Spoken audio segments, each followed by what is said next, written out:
주일날 신청하는 게 있어요. 신청하시면 됩니다. 자, 사도행전 13장 13절 14절 말씀인데요. 우리 두 절 말씀. 자, 다 같이 한 목소리로 함께 읽겠습니다. 바울과 및 동행하는 사람들이 바보에서 배 타고 밤빌리아에 있는 버가에 이르니 요한은 그들과에게서 떠나 예루살렘으로 돌아가고 그들은 버가에서 더 나아가 비시디아 안디옥에 이르러 안식일에 회당에 들어가 앉으니라.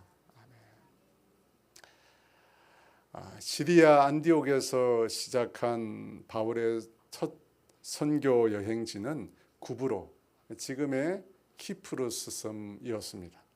그곳에서 선교 사역을 성공적으로 마친 후에 바울 일행은 그 다음으로 밤빌리아 버가라고 하는 도시를 향해 떠났습니다.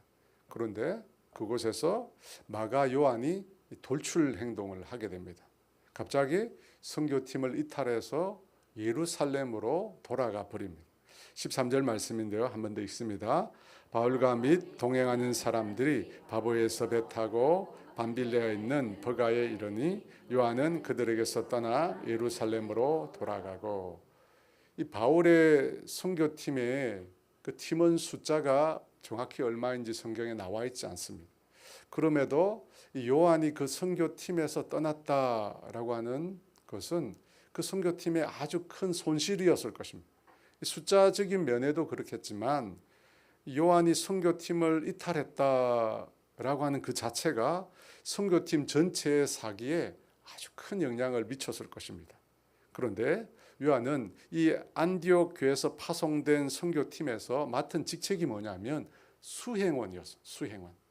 사도행전 13장 5절인데요. 살라미에 이르러 하나님의 말씀을 유대인의 여러 회당에서 전할새 요한을 수행원으로 두었더라.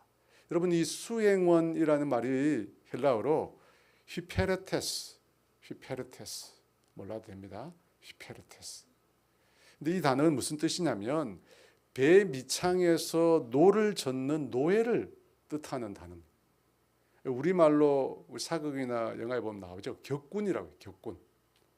우리나라도 그랬지만 로마 시대에도 로마 군함의 맨 밑창에서 노를 열심히 젓는 노예들이 줄지어 앉아 있었습니다. 이 사진은 영화 배너의 한 장면이죠, 그죠? 노를 이렇게 줘. 이 격군들을 휘페르테스라고 합니다. 그런데 그들에게는 이 배 바깥이 보이지 않습니다. 그렇죠. 배 밑창이니까 배가 물속에 잠겨 있는 거 마찬가지일 텐데 배 바깥이 안 보여. 또 밖을 내다볼 필요도 없습니다. 격군은 뭘 하면 되죠? 북소리에 맞춰서 노를 저으면 됩니다. 있는 힘을 다해서 북소리에 맞춰서 노를 저으면 돼요. 배가 오른쪽으로 갈 것인가 왼쪽으로 갈 것인가 앞으로 갈 것인가 뒤로 갈 것인가 하는 것은 이들이 결정할 사항이 아닌 것입니다. 요한은 그런 수행원이었어요. 히페르테스. 그는 결정하는 사람이 아니었던 것입니다. 가라면 가고 서라면 서면 됩니다. 그것이 요한의 직무였습니다. 그런데 무슨 불만이 생겼는지, 그죠? 무슨 불만이 생겼는지 그 선교팀을 이탈해서 고홈, 집으로 가버렸어요. 다른 선교팀의 이런 입장에서 보면 너무 황당한 일이죠. 수행원인데 가버린 거예요. 여러분, 우리 모두가 지도자일 수는 없어요. 그렇죠? 우리 모두가 바울일 수 없고 우리 모두가 모세일 수가 없습니다. 그래서 우리말에 무슨 속담이 있죠? 사자로 시작하는데 사공이 많으면 배가 산으로 가요. 여러분, 사공이 많으면 일이 더 잘 될 것 같은데 배가 산으로 가요. 여러분, 우리 각 사람은 나에게 주어진 일을 충성스럽게 감당하면 돼요. 여러분, 교회도 각 지체가 있잖아요. 각 지체마다 주어진 일이 다 있습니다. 손은 손의 역할을 하고 발은 발의 역할을 하고 눈은 눈의 역할을 하고 귀는 귀의 역할을 합니다. 문제는 뭡니까? 자기가 맡은 역할을 제대로 안 하는 거죠. 그리고 또 문제는 뭐죠? 오지랖이 넓어가지고 그죠? 오지랖이 넓어가지고 다른 사람의 역할까지 자신이 관여하는 거죠. 여러분, 그러면 문제가 생기는 거예요. 제가 들어보니까 이번에 미얀마 선교팀이 아주 연합이 잘 됐다는데 아마 그 부분이 잘 됐을 거예요. 보니까 자기 역할이 있어요. 팀장이 있고 지도가 있고 안무가 있고 뭐 찬양 주일학교 맡은 분들이 있고 벽화를 그리는 분들도 있고 음식을 만드는 분도 있고 또 레크레이션 하는 분들, 각자 다 임무가 있습니다. 각자 다 임무에 충실하게 하니까 팀이 잘 운영되고 서로 조화가 잘 이루어지는 거예요. 그런데 요한은 그런 자신의 역할을 망각한 거예요. 그리고는 이탈해버려요. 13절 말씀입니다. 같이 있습니다. 바울과 및 동행하는 사람들이 바보에서 배 타고 밤빌리아에 있는 버가에 이르니 요한은 그들에게서 떠나 예루살렘으로 돌아가고 밤빌리아의 버가에 이르렀다고 합니다. 이 버가라고 하는 도시에 마치 이분들이 도착한 것처럼 나오는데 사실은 그렇지 않아요. 아탈리아라고 하는 항구 도시가 있었습니다. 보이십니까? 저 왼쪽에, 그죠? 아탈리아. 키프로스 섬 바보에서 출발해서 이 아탈리아라는 항구 도시에 먼저 도착을 한 것입니다. 이 아탈리아라고 한 지명은 오늘 본문에는 안 나오는데요. 조금 뒤에 보면 나와요. 이 아탈리아에서 버가까지가 15km 정도 돼요. 15km. 그러니까 항구 도시 아탈리아에서 내려서 버가라는 도시까지 걸어서 갔을 것입니다. 그러다가 갑자기 요한이 돌아간 거죠. 그런데 성경에 보면 14절 말씀에 보면 버가에서 더 나아가라고 합니다. 버가에서 더 나아가. 14절에 그들은 버가에서 더 나아가 비시디아 안디옥에 이르러 안식일에 회당에 들어가 앉으니라.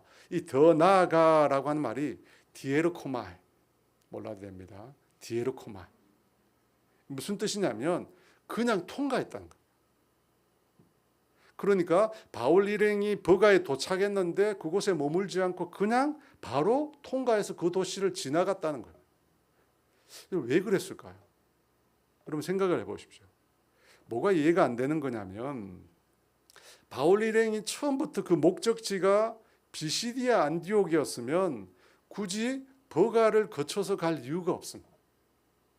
아탈리아에서 바로 비시디아 안디옥으로 갈 수 있습니다. 그렇다면 왜 굳이 버가를 통과했을까요? 그것은 애당초 바울 선교팀 일행이 가고자 했던 곳이 버가였던 것이죠. 그죠? 당시 버가는 인구가 3만 5천 정도 되었는데 이 밤빌리아 지방에서는 가장 중요한 도시였어요. 1947년 발굴된 이 버가의 유적지를 보면 그 도시의 규모가 아주 컸다는 것을 알 수 있습니다. 그림에 보면 이렇게 기둥이 세워져 있죠. 이게 신전입니다. 신전. 그 외에도 야외 경기장, 극장, 시장 등이 있었어요. 그런 규모를 봤을 때 아주 번성했던 도시입니다.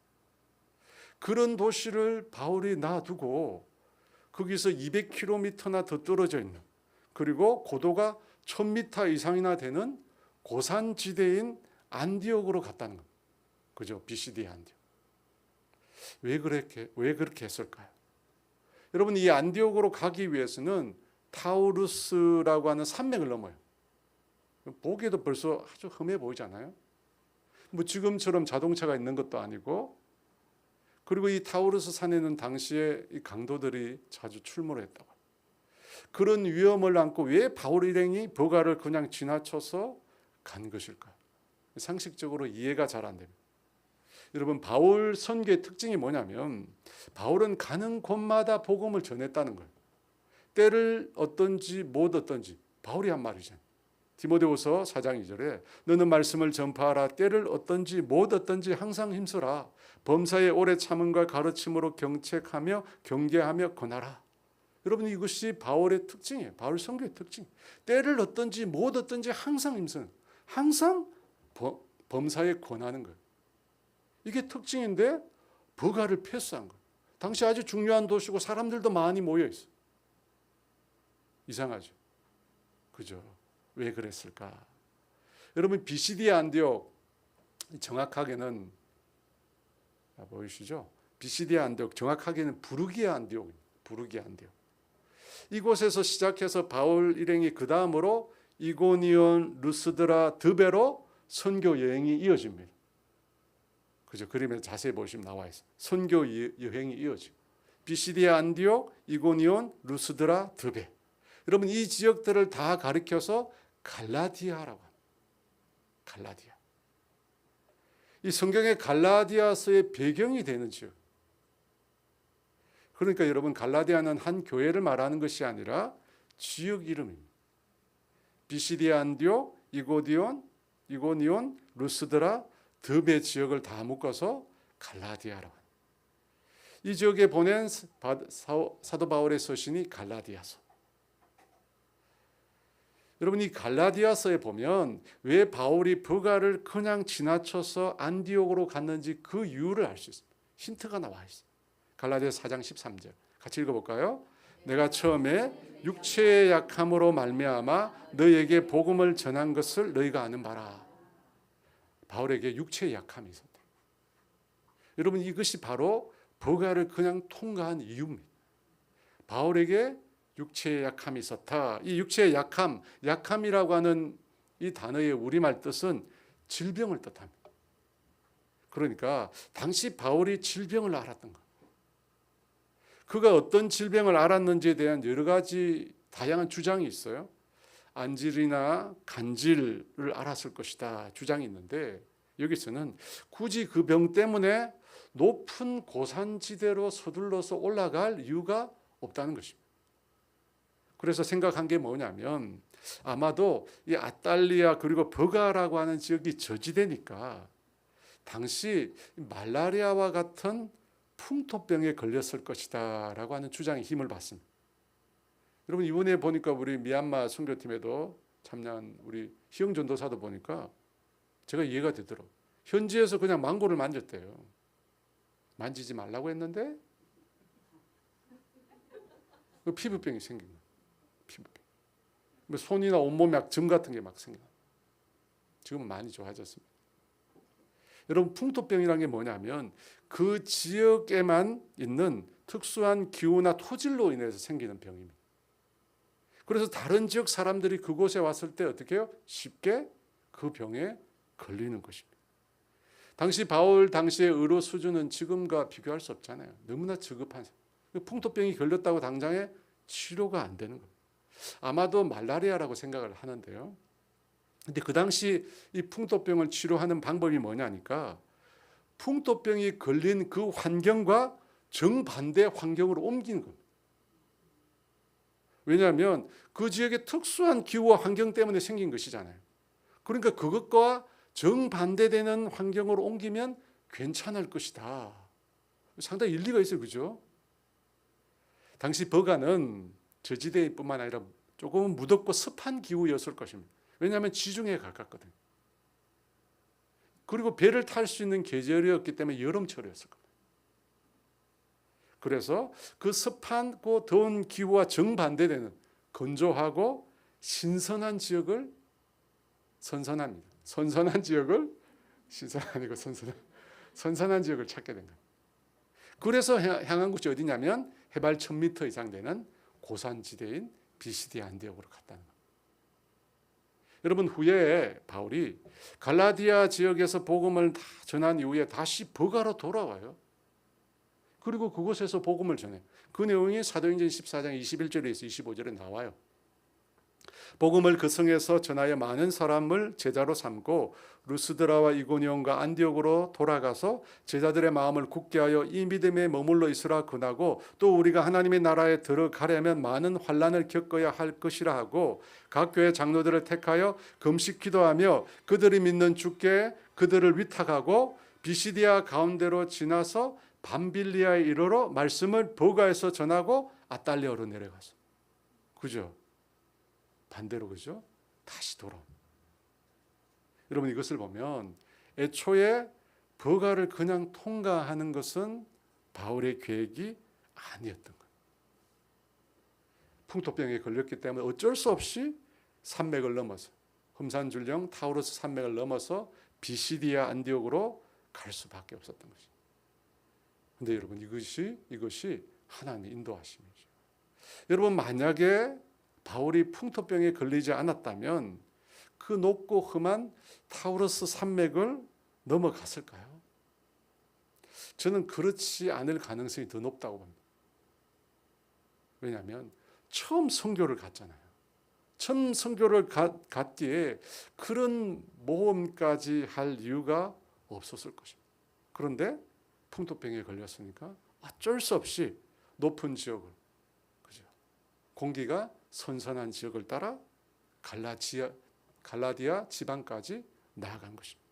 그리고 그곳에서 복음을 주는 것. 저희가 이번 여름 단기 선교팀이 분당 오륜교회 이름으로 처음 해외 선교를 나간 것이잖아요. 그런데 저희가 미얀마를 갔어요. 제가 무슨 생각으로 미얀마를 가도 된다고 했는지 기억이 안 납니다. 지금은 잘 모르겠어요.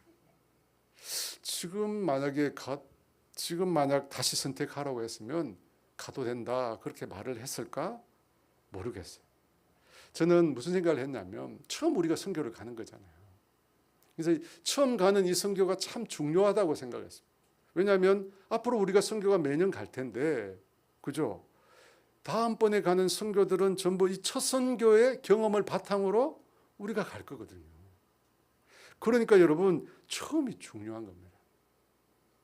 그걸 생각하면서 저는 우리 교회 성도들이 우리가 선교하는 참 목적, 그리고 선교를 통해서 우리가 무엇을 발견해야 하는가, 그런 것에 관심이 많았어요. 그래서 제가 뭘 생각했느냐면 우리 성도들이 가서 선교 지역에서 뭔가 사역을 할 수 있는, 그죠? 그곳에 가서 뭔가 사역을 할 수 있는 그런 것을 원했어요. 여러분, 선교지에도 가보면 사역할 수 없는 곳들이 있어요. 그런 지역은 어떻게 합니까? 그냥 중보기도, 땅 밟기 뭐 이런 거 하면서, 그죠? 돌아다니다가 뭐 이곳저곳 중보기도 하면서 땅 밟기 하다가 여러분 돌아옵니다. 중동 무슬림이 그래요. 여러분, 그 땅에 선교를 못해요. 아이들 붙잡아 놓고 주일학교 이런 거 못합니다. 그죠? 그래서 제가 처음 선교를 생각하면서 뭔가 우리가 사역을 하고 사랑을 많이 베풀어주고 또 그곳에서 사랑을 많이 받고 돌아왔으면 좋겠다, 그렇게 생각을 했어요. 그러면서 그런 선교지를 찾으라고 그랬거든요. 그래서 우리 교회가 후원하는 선교사님들의 사역지를 찾았는데 선교 지역은 되는데 상황이 안 되는 거예요. 선교사님들이 안식 여는 거, 훈련 받으러 가고, 그래서 선교지에 없다는 거예요. 그래서 여러분, 어쩔 수 없이 듣지도 못한 미얀마에 가게 된 거예요. 전혀 예상하지 못해. 작년에 우리가 다 들었지만 유혈 사태가 일어난 것이잖아요. 난리도 아니었잖아요. 그래서 제가 생각해 보니까 하나님의 특별한 인도하심이 있다. 우리 그 선교 간증에도 나오지만 그곳에 있는 우리 선교사님이 한국 단기팀이 올 것을 위해서 기도했다고 하잖아요. 그 기도의 응답으로 우리가 간 것입니다. 여러분, 그리고 또 한 가지 더 이유가 있어요. 작년에 미얀마 사태가 일어났을 때 우리들이 금요일날 모여서 그 땅을 위해서 열심히 기도했어요. 기억하십니까? 안 하시죠? 열심히 기도했어요. 열심히 기도했어요. 그 땅에 하나님의 평안이 임하도록, 그리고 그 땅에 어려움을 겪고 고통받는 영혼들에게 복음이 전해질 수 있도록 여러분, 우리가 열심히 기도했어요. 지난 18일 날 금요 기도회 때 우리 태국 임중식 선교사님이 오셨어요.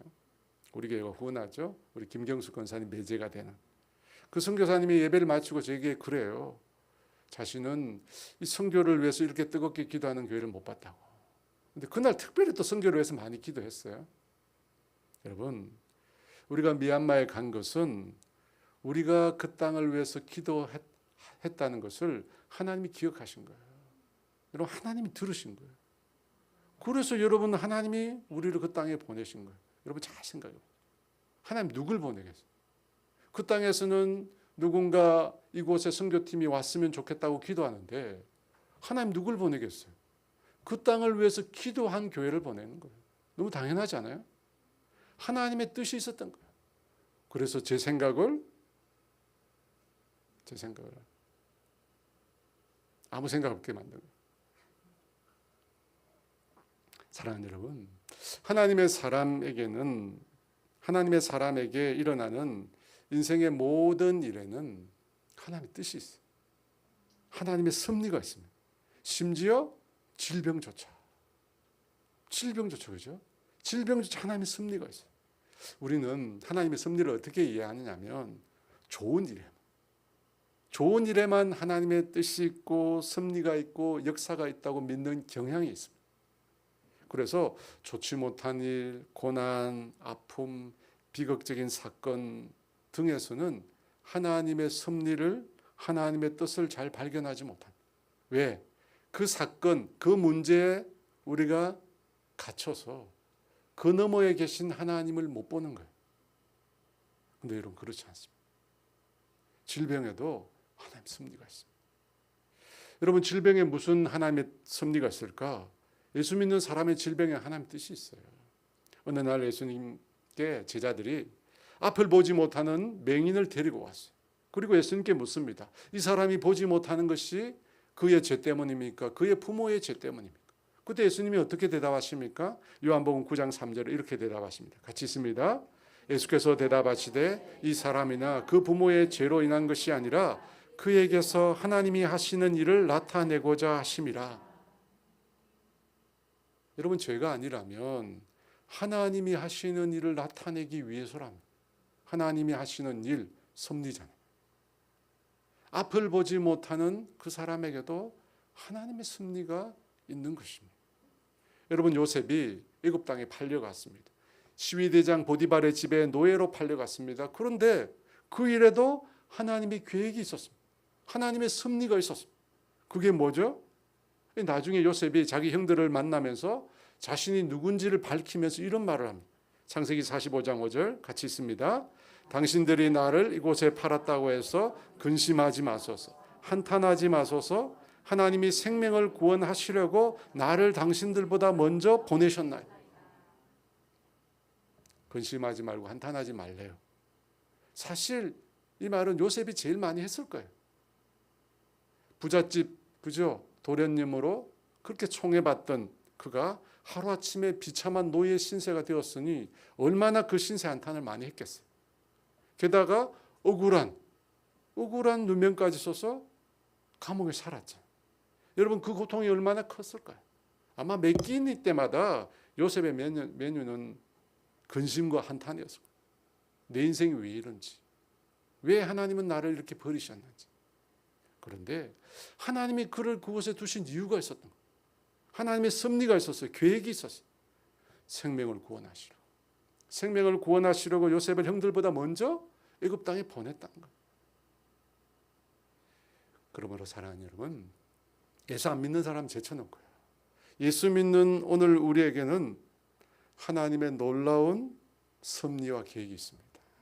하나님은 저와 여러분을 향하여 놀라운 일을 계획하고 계십니다.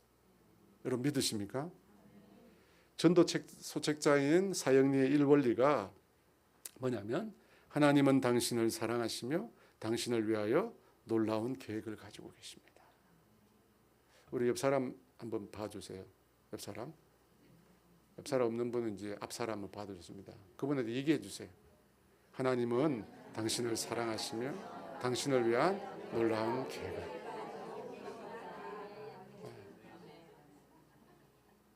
여러분, 이 말씀을 믿어야 됩니다. 하나님은 놀라운 계획을 가지고 계세요. 질병조차, 노예로 팔려가는 일조차, 옥에 갇히는 일조차 믿는 우리에게는 하나님의 놀라운 계획이고 하나님 놀라운 섭리입니다. 물론 자기가 죄를 지어서 이렇게 되었다면, 사기쳐가지고 들어갔다면 그건 문제가 다른 거죠.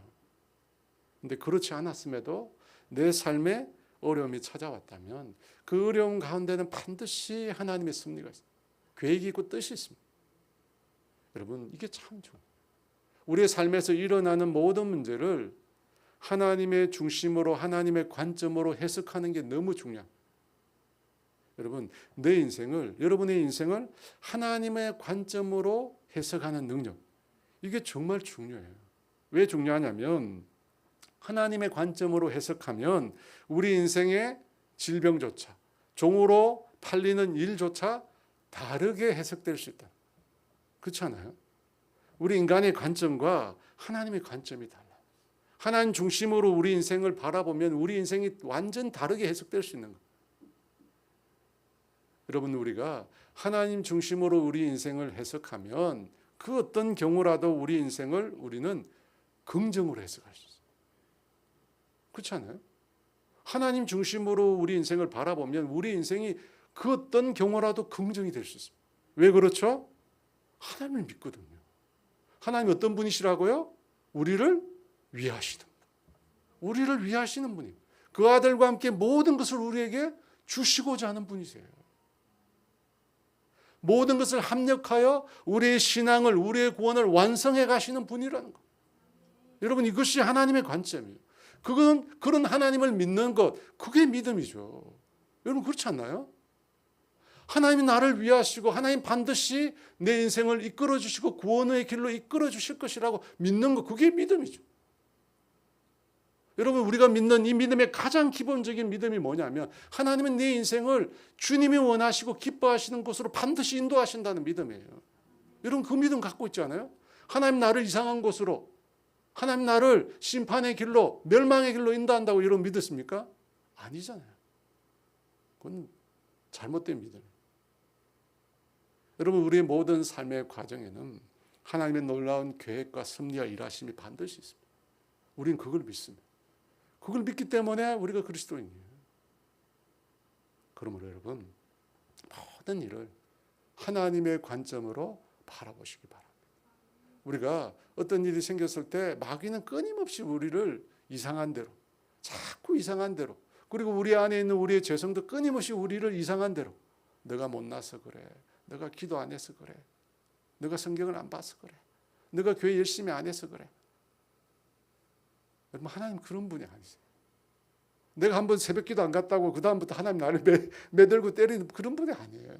그렇게 쪼잔한 분이 아니에요. 하나님 통이 크신 분. 통이 크신 분. 여러분, 모든 일을 하나님의 중심으로, 하나님 관점으로 이해할 수 있는 능력이 우리 속에 있습니다. 그 성령님이시잖아요. 그래서 저와 여러분의 인생을 하나님의 섭리의 관점으로 바라보시길 주의 이름으로 축원합니다. 14절 상반부 같이 한번 다시 볼까요? 그들은 버가에서 더 나아가 비시디아 안디옥에 이르러 사도 바울 일행은 키프로스 섬에서 배를 타고 밤빌리아 지역으로 왔습니다. 그리고 아탈리아 항구 도시에서 내려서 버가라고 하는 곳에 가게 되었습니다. 그때 사도 바울이 풍토병에 걸리게 되었고 그 일행 중에 누군가도 그 병에 걸렸을 것입니다. 그 누군가를 사람들은 요한이라고 생각합니다. 그래서 요한은 다시 아탈리아로 되돌아와서 배를 타고 예루살렘으로 돌아가 버린 것입니다. 요한이 떠나고 바울 일행은 타우르스 산맥을 넘어서 비시디아 혹은 부르기아 안디옥으로 가게 됩니다. 풍토병에 걸렸던 버가와 전혀 다른 환경인 고산지대를 찾았던 것입니다. 그런데 여러분, 여기서 꼭 비시디아 안디옥 밖에 선택지가 없었을까요? 다른 곳은 없었을까요? 그렇지 않습니다. 여러분, 사도 바울에게 아주 좋은 선택지가 하나 있었어요. 그것은 다름 아닌 사도 바울의 고향 다소입니다. 다소. 여러분, 바울은 이 바나바의 요청으로 시리아 안디옥 교회에 부임을 했습니다. 그리고 1년 동안 사역을 하고 그 다음에 성령님의 인도하심을 따라 바나바와 함께 선교 여행을 시작한 겁니다. 그 시리아 안디옥 교회에 오기 전에 바울이 어디 있었느냐? 고향 다소에 머물고 있었습니다. 이 예루살렘에서 바울이 초창기 복음을 전하다가 생명의 위협을 받습니다. 그러자 예루살렘 성도들이 도와서 그를 가이사랴에서 배를 태웁니다. 그래서 어디로 갔느냐? 고향 다소로 오게 된 겁니다. 그리고 13년 동안 다소에 머물렀다고. 그랬다면 고향 다소는 바울에게 아주 익숙한 곳입니다. 그죠? 지금 버가에서 풍토병으로 고통을 받고 있었으니까 잠시 고향으로 돌아가서 병치료에 전념할 수 있었을 것입니다. 게다가 다소는 배를 타면 쉽게 갈 수 있는 거리에 있어요. 배를 타면 200km 이렇게 안 걸려요. 배를 타면 쉽게 도달할 수 있는 거리에 있었습니다. 그런데 사도 바울은 고향으로 가지 않았습니다. 200km 넘는 거리를 넘어서 거리를 걸어서 타우루스 산맥을 넘어 비시디아 안디옥으로 향한 것입니다. 분명히 조금 더 쉬운 선택지가 있었음에도 그렇게 하지 않았습니다. 여러분, 왜 다소로 향해 가지 않았을까요? 이미 그곳은 바울이 복음을 다 전했기 때문에. 여러분, 13년 동안 있었어요. 13년 동안. 그곳에서 충분히 바울이 복음을 다 전한 것입니다. 그래서 그곳에 갈 이유가 없었던 것입니다. 여러분, 그러니까 이 사도 바울의 선택 기준이 뭐냐면 자신의 병을 다스리는 환경도 중요하지만 뭐가 또 중요해요? 복음을 전한 곳이냐, 복음을 전하지 않았느냐 하는 기준도 분명히 그에게 있었다. 자기 질병보다 복음을 전했느냐 안 했느냐라고 하는 기준이 또 중요했던 거예요. 그래서 복음을 전하지 않았던 지역으로 그가 향해서 떠난 것입니다. 여러분, 이 사도 바울이 기록한 신약 성경을 13권 혹은 히브리서까지 포함하면 14권으로 알려져 있습니다. 신약 성경의 거의 반이죠. 그 성경들 가운데 뭐 성경이 다 너무 좋죠. 많은 사람들에게, 가장 많은 사람들의 영향을 미친 성경은 로마서죠. 로마서. 그리고 한 권의 성경을 더 꼽는다면 무슨 성경일까요? 갈라디아서. 이 로마서와 갈라디아서가 사도 바울이 기록한 성경 중에 최고로 꼽힙니다. 여러분, 갈라디아서는 갈라디아 지역의 교인들이 당면한 문제에 대해 답변을 하는 형식으로 기록이 되었습니다. 비시디아, 이고니온, 루스드라, 더베 지역을 다니면서 사도 바울이 복음을 전했습니다. 그리고 그것에 교회를 세웠습니다. 그런데 사도 바울의 복음을 듣고 구원의 은혜를 누렸던 성도들이 사도 바울이 떠난 이후에 다른 복음, 유대주의 그리스도인들의 영향을 받게 됩니다. 이 다른 복음이 뭐냐면 그리스도의 복음 외에 율법을 지키고 할례를 받아야 구원을 얻을 수 있다는 겁니다. 여러분, 이것은 앞서 나왔던 거죠. 베드로가 고넬료 가정에서 복음을 전했을 때 그것을 비판한 사람들이 한 말들이죠. 그 사람들의 영향으로 이 갈라디아 교회가 어려움을 처하게 됩니다. 구원을 얻기 위해서 유대인처럼 모세의 율법을 지키고 할례를 받아야 한다고 가르치기 시작한 거예요. 그렇게 하자 여러분, 예수님의 복음으로 큰 구원의 기쁨을 누렸던 이 갈라디아 교인들, 특별히 이방인들이 큰 혼란에 빠지게 됩니다. 그러자 바울이 갈라디아서를 쓴 겁니다. 우리가 구원 얻는 것은 율법의 행위가 아니라 듣고 복음을 믿음으로 의롭다 함을 받게 되었다 라고 하는 걸 강조한 겁니다. 그리고 우리가 구원을 얻기 위해서가 아니라 구원을 얻은 자이기에 우리가 성화의 삶을 살아야 한다 라고 하는 것을 편지로 써서 보내게 됩니다. 여러분, 그 편지가 갈라디아서예요. 율법과 정죄로부터 우리 인생을 자유롭게 하는 구원의 복음. 그래서 갈라디아서를 뭐라고 이야기했냐면 기독교의 자유 대헌장이라고 해요. 기독교의 복음이 주는 진정한 자유의 대헌장, 그게 갈라디아서예요. 여러분, 만약 사도 바울이 다소로 갔다면 어떻게 되었을까요? 후에 버가와 밤빌리아 지역으로 다시 돌아와서 복음을 전했을 수는 있지만 과연 타우로스 산맥을 넘어서 비시디아, 그 갈라디아 지역까지 갔을까요? 역사에는 가정법이 없다고 하죠. 이 갈라디아 지방의 복음을 그 후에 전했거나 아니면 전하지 못했을 수도 있습니다. 그런데 풍토병을 앓고 있는 상황에서도 그 질병의 치료와 함께 복음을 전할 지역을 사도 바울이 선택했다.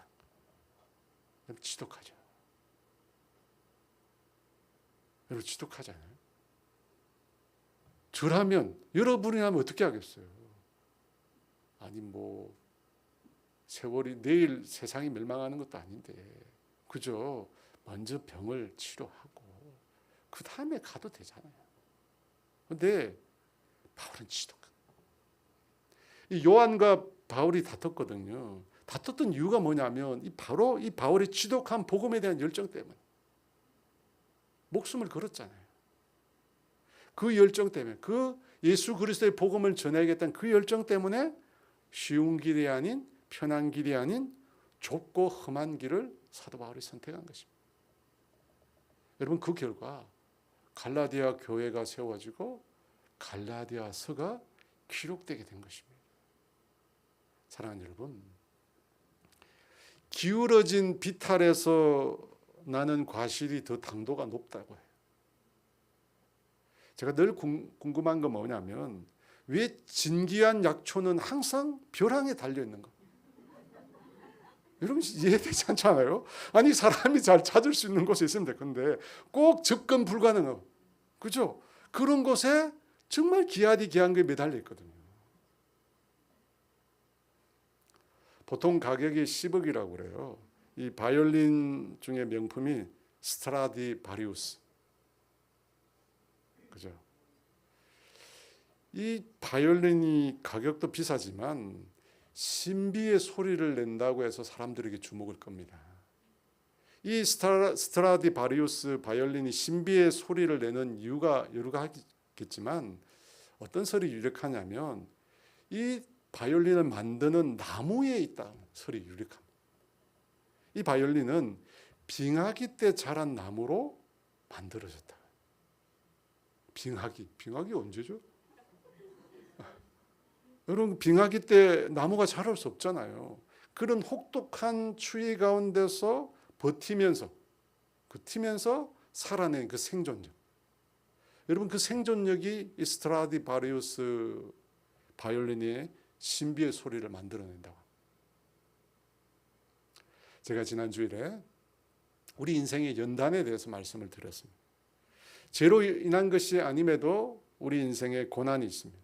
여러분, 그 고난은 우리를 다듬어 가시는 하나님의 방법. 여러분, 우리 가만히 있으면요, 우리가 다듬어지죠.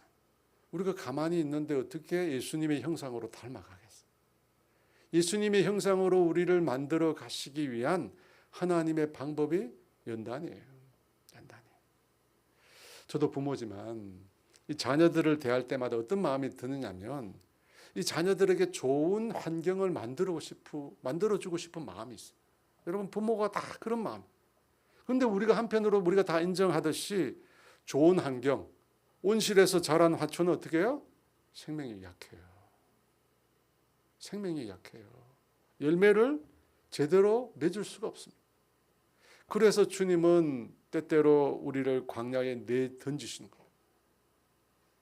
여러분, 그렇게 주님이 우리를 던질 때 우리를 망하게 하시기 위해서가 아닙니다. 그죠? 우리를 다듬으신 스트라디바리우스. 여러분, 그 사실을 믿는다면 내 삶의 어려움, 고난, 아픔, 즐거움 당연히 힘들죠. 저도 나이가 들어가니까 우리 근사님들의 마음을 알 것 같아요. 힘들어요. 막 여기 나온 것도 힘들어요. 집에 있어야 되는데, 집에서 TV에 그죠 딱 봐야 되는데 여기 나온 것도 힘들어요. 보니까 기력이 떨어져. 눈이 맨날 아파요. 눈이 맨날 아파. 저도 눈이 맨날 아파서 눈 감고 설교 좀 해요. 눈이 아파가지고. 그럼에도 여러분, 그런 내 인생의 어려움에도 불구하고 그것을 감사로 받아들이는 저와 여러분 되기를 원합니다. 여러분, 하나님은 절대 우리를 버리지 않으세요. 절대 우리를 포기하지 않으세요. 우리를 정말 그리스도를 닮은 영광스러운 자녀로 우리를 만들어 가기를 원하십니다. 여러분, 그 사실을 믿고 내게 주어진 어려움, 여러분, 우리가 잘 극복해 가기를 원합니다. 여러분, 나중에 땅에 누우면, 관에 누우면 그런 일도 없어요. 그 전까지, 주님 부르신 그 전까지 우리에게 닥쳐오는 어려움, 힘듦, 왜 힘들지 않겠어요? 왜 어렵지 않겠어요? 왜 고단하지 않겠어요? 그럼에도 불구하고 끝까지 믿음으로 인내하고 이겨나가시는 저와 여러분 되시기를 원합니다. 우리 하나님은 너를 만드신 분 함께 찬양하겠습니다.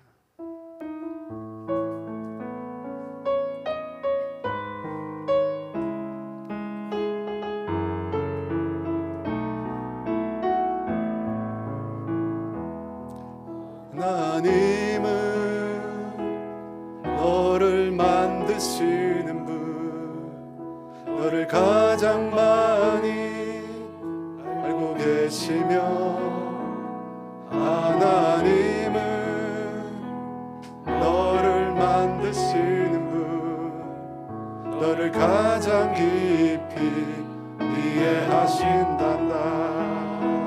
하나님은 너를 지키시는 분 너를 절대 포기하지 않으며 하나님은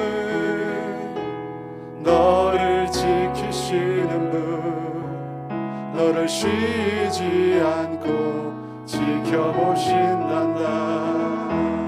그의 생각 셀 수 없고 그의 자비 무궁하며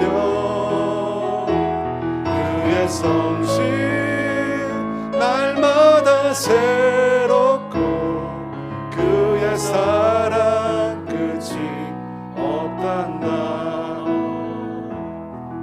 하나님은 너를 원하시는 분 이 세상 그 무엇 그 누구보다 하나님은 너를 원하시는 분 너와 같이 있고 싶어 하신단다. 하나님은 너를 인도하는 분 광야에서도 폭풍 중에도 하나님은 너를 인도하는 분 푸른 초장으로 인도하신단다. 그의 생각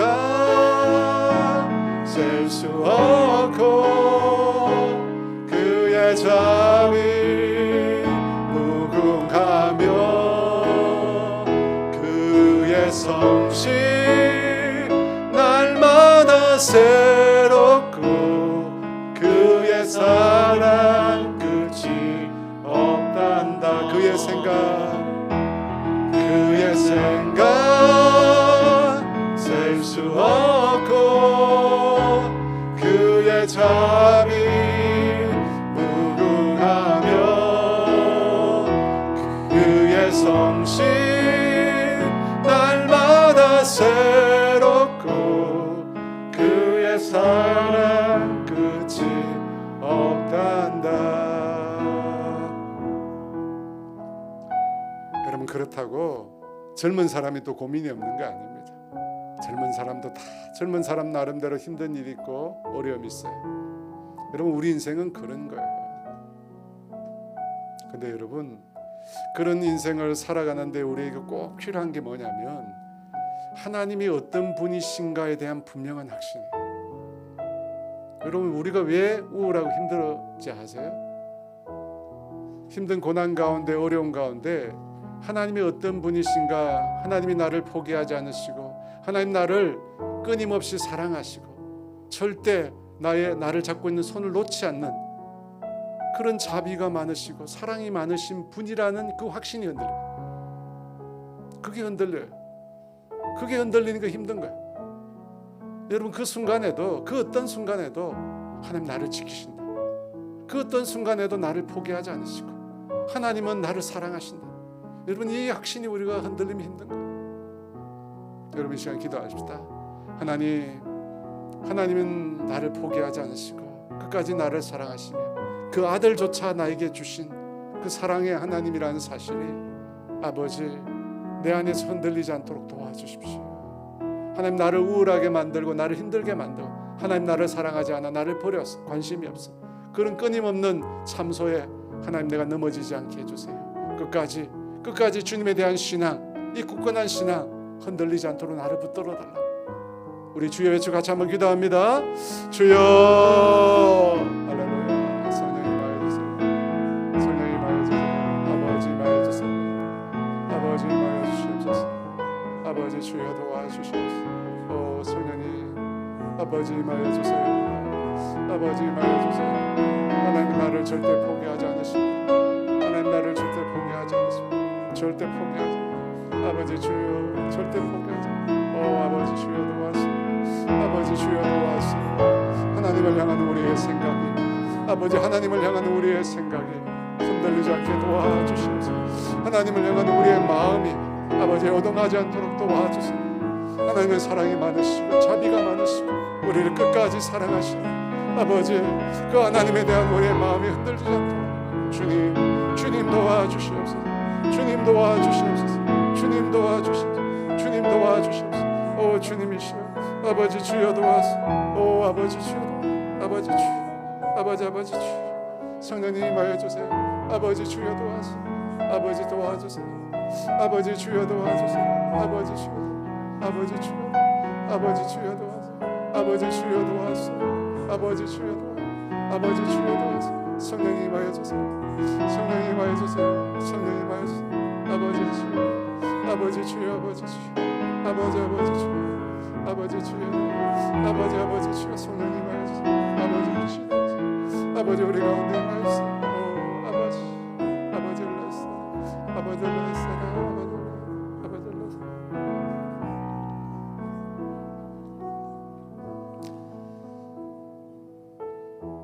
여러분 사도 바울이 어떻게 해서 그렇게 많은 교회를 세우고 많은 사람들에게 복음을 전했는가?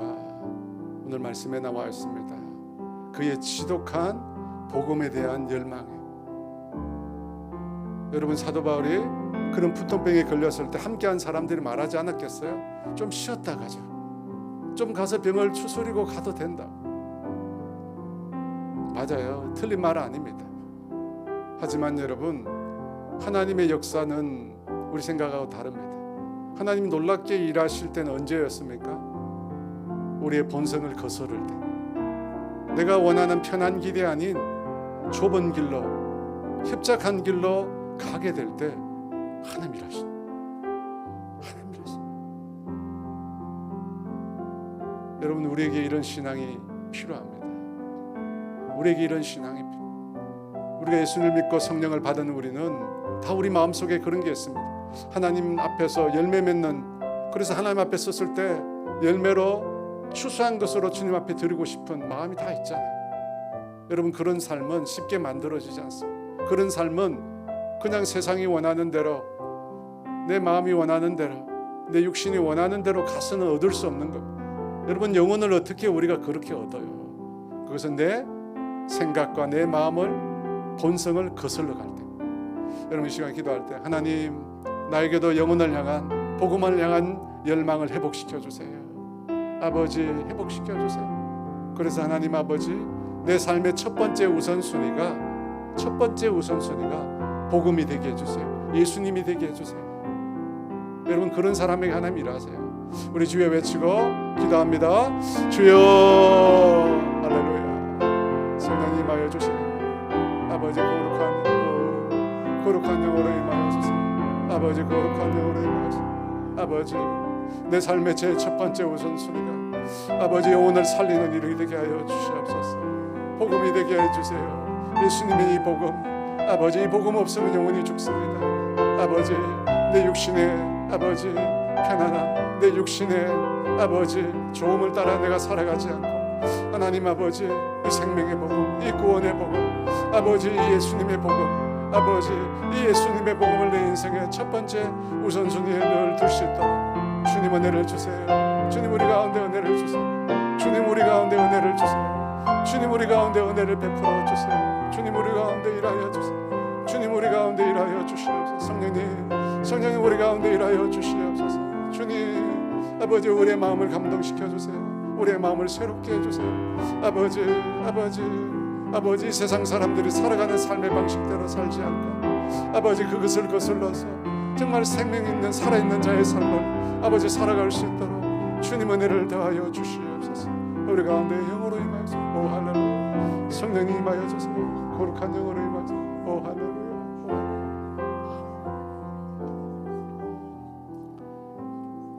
여러분 교회를 위해서 기도합시다. 우리가 원래는 처음 선교에 발을 내딛었는데요, 하나님 앞으로 우리가 주님이 원하시는 곳에 늘 가기를 원합니다. 주님이 보내시는 그곳에 가서 생명의 복음을 전하는 주님의 뜻대로 행하는 그런 교회가 되게 하여 주시옵소서. 해외뿐만 아니라 하나님, 우리가 이 지역에서 그리고 이 국내 땅에도 주님이 원하시는 곳에, 주님이 부르시는 곳에 우리가 늘 순종해서 주님의 뜻을 이루고 주님의 계획을 이루고 주님의 섭리를 이루는 그런 주님의 몸된 교회가 되게 하여 주시옵소서. 주님이 주인 되는 그런 교회가 되게 해달라고 우리 교회를 위해서 주여 외치 기도합시다. 주여, 할렐루야. 성령님 임하여 주세요. 몸된 교회를 축복하여 주세요. 아버지, 주여 몸된 교회를 축복하여 주세요. 아버지, 우리 교회가 정말로 주님이 기뻐하시는 교회 되어주기를, 주님의 영광을 위한 교회가 되어주기를, 아버지, 주님이 부르시는 그 어떤 곳이라도 아버지 달려가서 생명의 복음을 전하는 교회가 되게 하여 주시옵소서. 오 성령 하나님, 오 성령 하나님 임하여 주세요. 오 성령 하나님 우리 가운데 임하여 주세요. 오 성령 하나님 우리 가운데 임하여 주세요. 거룩한 영으로 우리 가운데 임하여 주세요. 아버지, 우리 가운데 임하여 주세요. 오 할렐루야. 성령님 우리 가운데 임하여 주세요. 빛으로 임하여 주세요. 아버지, 우리의 마음 가운데 임하여 주세요. 아버지, 주님의 몸된 교회가 이 생명의 복음, 이 구원의 복음, 이 천국의 복음, 아버지, 우리가 전하는 일에 게을러지지 않게 해주세요. 아버지, 우리에게 맡기신 이 구원의 사명, 아버지, 우리가 주님 부르시는 그날까지 우리가 감당하며 살아갈 수 있도록 주님 은혜를 다하여 주세요. 주님 은혜를 다하여 주세요. 주님 은혜를 우리에게 베풀어 주세요. 주님 은혜를 우리 가운데 부어 주시옵소서. 아버지, 우리가 게으르지 말게 하시고 나태하지 말게 하시고, 하나님 아버지, 우리 안에서 스스로 영적으로 아버지 주여 도와주시고 늘 깨어있는 삶을 살게 하시고 하나님 뜻에 순종한 삶을 살게 하시고 아버지, 주의 뜻을 이루며 하나님 나라를 세워가는 우리가 될 수 있도록 주님 은혜를 더하여 주시옵소서. 오 할렐루야, 오 할렐루야. 성령이 임하여서 성령이 임하여서. 우리 마지막으로 나라와 민족을 위하여 기도합시다. 하나님, 이 나라의 민족을 불쌍히 여겨 주시옵소서. 우리가 이 나라의 민족 바라볼 때마다 안타깝고 답답한 일들이 너무 많습니다. 주님, 불쌍히 여겨 주시고 하나님, 무엇보다도 이 땅에 복음이 회복되게 하시고 주님의 몸된 교회가 다시금 일어나게 하시고 영적인 부흥이 다시금 찾아올 수 있도록 주님 도와주시옵소서. 이 세대를 거슬러 일어날 수 있는 믿음의 사람들이 일어나게 하시고 새로운 교회들이 하나님 다시금 출현하게 하여 주시옵소서. 영적인 회복과 부흥의 역사가 이 땅 가운데 다시금 일어나게 해달라고 우리 주의 외치고 나라와 민족을 위해 기도합니다. 주여,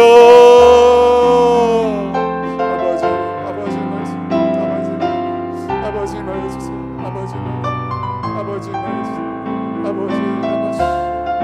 아버지 거룩한 영으로 임하여서 거룩한 영으로 아버지 임하여 주세요. 성령님 우리 가운데 임하여 주시옵소서. 아버지, 우리 가운데 충만히 임하여 주세요. 성령님 경험하고 싶습니다. 성령님 다 알고 싶습니다. 아버지 일어나게 해주세요. 아버지, 이 땅 가운데 진정한 영적인 부흥과 회복의 역사가 일어나게 하여 주시옵소서. 영적으로 죽어버린 교회들이 아버지, 생명을 낳지 못하는 몸된 주님의 몸된 교회들 다시금 아버지 그 첫사랑을 회복하고 아버지 그 떨어진 데서 다시금 일으켜서서 아버지 생명의 복음을 전하고 예수의 이름을 전하며 예수의 생명을 전하는 교회로 다시금 일어설 수 있도록 도와주시옵소서. 목회자들이 아버지 자기 살 길을 살아가는 것이 아니라 아버지 주님의 몸된 교회를 무릎으로 아버지 무릎으로 기도하며 이 교회를 일으켜갈 수 있도록 주님 도와주시옵소서. 교회들이 일어나게 하시고 아버지 들불처럼 예수의 사람들이 일어날 수 있도록 주님이 아버지 일하여 주시옵소서. 오 할렐루야, 오 할렐루야, 오 할렐루야.